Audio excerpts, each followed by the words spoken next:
Notre Dame at Georgia is our game of the week in PFF Greenline. You can check that out for free. You don't have to be a subscriber. Right now, Notre Dame cover odds of that 14-point spread, 55%. That's pretty good. Might need to throw some money on that one, throw some juice on that one. Anyway, let's talk prospects. That's what we're here for. There is a ton of prospect talent in this one. Yes. I think there's going to be good matchups. In addition, just overall good prospect play to watch. I really like some guys in the Georgia secondary, but let's start in the trenches. Andrew Thomas taking on Aquara and Khalid Kareem as well. Yes. He's going to have his fair share of both. Thomas, highest graded offensive tackle in college football right now, if I'm not mistaken. This guy, huge test for him. He could really establish himself as maybe an OT1 right now. This is going to be a great tape for Thomas to throw on. Scout's going to be watching this tape all spring because this is good at edge duo as he's going to find. And they're both very different in that Aquara, speed off the line of scrimmage, can bend the edge, rush you with the speed to power. Khalid Kareem, not going to go off the edge on you. He's not going to get the burst off the line of scrimmage, but he's a former defensive tackle that played DT early in his career, trimmed down a little bit. Now he's a bull rusher, going to win with his hands. So you got two different types of guys that are going to deploy two different types of skill sets, two different move sets at you. I just worry if they're going to go this run-heavy attack because it's a slim Notre Dame front. Yeah. That Notre Dame front is not built to stop the run. They're built to attack the pass. And Georgia, well, they're one of the run-heavy. They're still old-school throwback, put in two tight ends, and they got a running back to do it. Throw. And with DeAndre Swift. So that's the only thing I worry about. And yeah, you love seeing Andrew Thomas in the run game. I don't have a lot of questions about Andrew Thomas in the run game. The dude's a monster.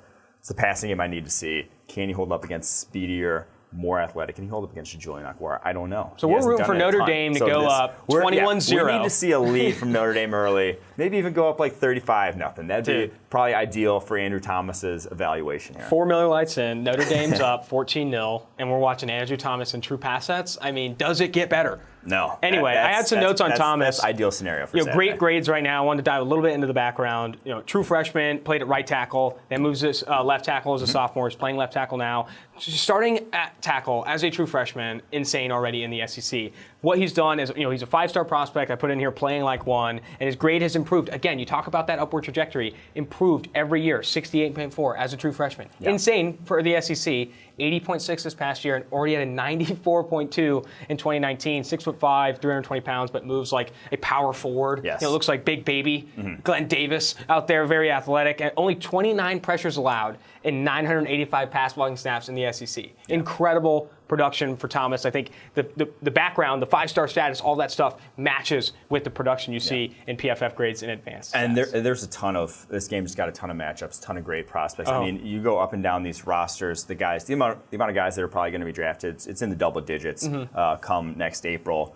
Andrew Thomas won, but just along that Georgia offensive line, you have Solomon Kinley, Ben Cleveland, most likely going to get Ben Cleveland's drafted. graded out really well to start as well. Jake Fromm, quarterback, obviously, DeAndre Swift.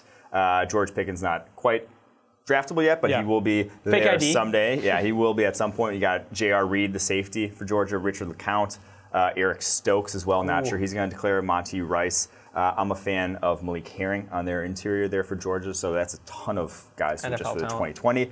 Flip side, Notre Dame, Chase Claypool at wide receiver, 6'4", 230. Big dude. Came from Canada. Big-ass receiver. Need to see him better in contested catch situations. This one will be big for him in terms of Georgia presses a ton. Eric Stokes has run the 8th most snaps this year in press coverage of any cornerback in college football.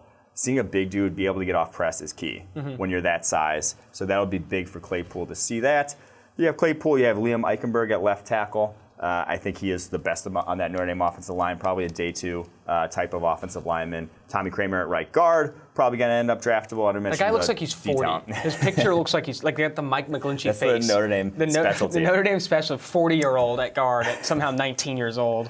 And then Troy Pride in the Notre Dame secondary, one of the fastest cornerbacks in the country. He's long, Alohi Gilman he's got good size. And Jalen Elliott. So there's just a ton of talent on these teams. The most draftable talent that's faced off in any game, in my opinion, this season. Talk about a game to watch. So many matchups to watch. This will be tape to throw on continuously. I don't think it's going to be as one-sided as the sounds a little biased for me. People are saying right now. But the biggest thing is because Ian Book is not very good. I got to talk specifically about my guy, Eric Stokes. You bring him up. I wrote an article for PFF.com before the season started. Yes. Looking at a small sample size, this guy allowed, I think, 10 receptions on 25 targets in 2018, running a ton of press. It's not like, when you're charting these guys, he runs a ton of press, a lot of one-on-one situations, played well against Colin Johnson. Maybe got away with a little DPI in the end zone. But he's physical. That's like DeAndre Baker.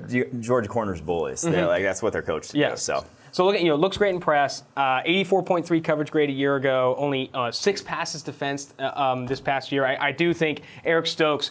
You talk about reps. True pass sets for offensive tackles. True coverage reps for cornerbacks. That's fantastic. Because you see that from Ohio State. They run a ton of man to man. I mean, the reason why some of the DBUs of recent years are DBUs is because of the coverages they play. Exactly. They are playing NFL coverages. They're being coached NFL sort of stuff. NFL throws, and that's so big to do. NFL pass sets. NFL coverages. Jeez, we are really just groundbreaking right now. But I can't agree more, though. And Eric Stokes has a great matchup with Chase Claypool. I think he's going to shut him down. I'm on Eric Stokes' bandwagon. Let's talk DeAndre Swift.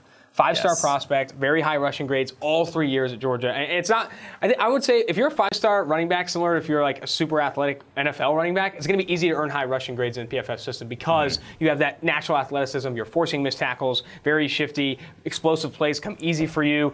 He's had very high yards after contact per attempt right now, and 35 on your big board. That's a running back. The reason is receiving ability. He can split wide. We touched on it. He can split wide and run actual routes and is a weapon in that regard. He has probably the best receiving skills of any back in this draft class. And so I think they're actually special in terms of we've seen it more this year than any other year in the NFL in terms of getting running backs down the football field, 20-plus yard sort of targets.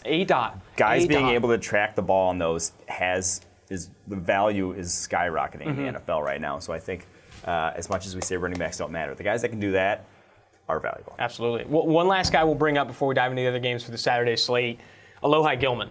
Yes. This guy, he plays bigger than he looks. 5'11", 202 pounds, but he looks bigger. We've in the office talked about plays a very similar style to Harrison Smith. I know the comp is easy, but he can play single high, but better in a 2-high system where he doesn't have to have that much range. Yes. But I think he's played really well last year.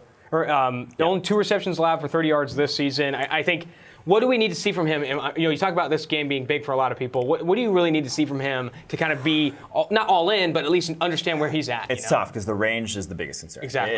If he's in space, if you're playing him deep, single high sort of role, he's not going to be a game changer. He's not going to affect the game.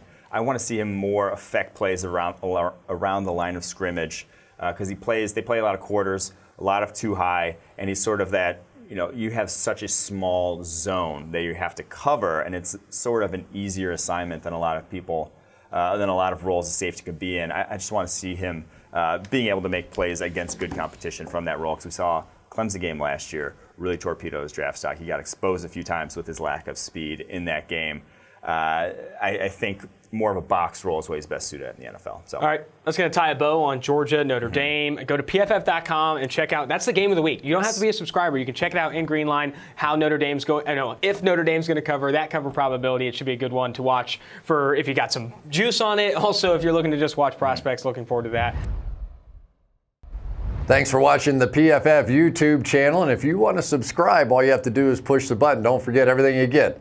A little fantasy, push the button. A little green line for the gambling aspects of the game, push the button. College football, push the button. The YouTube channel from PFF.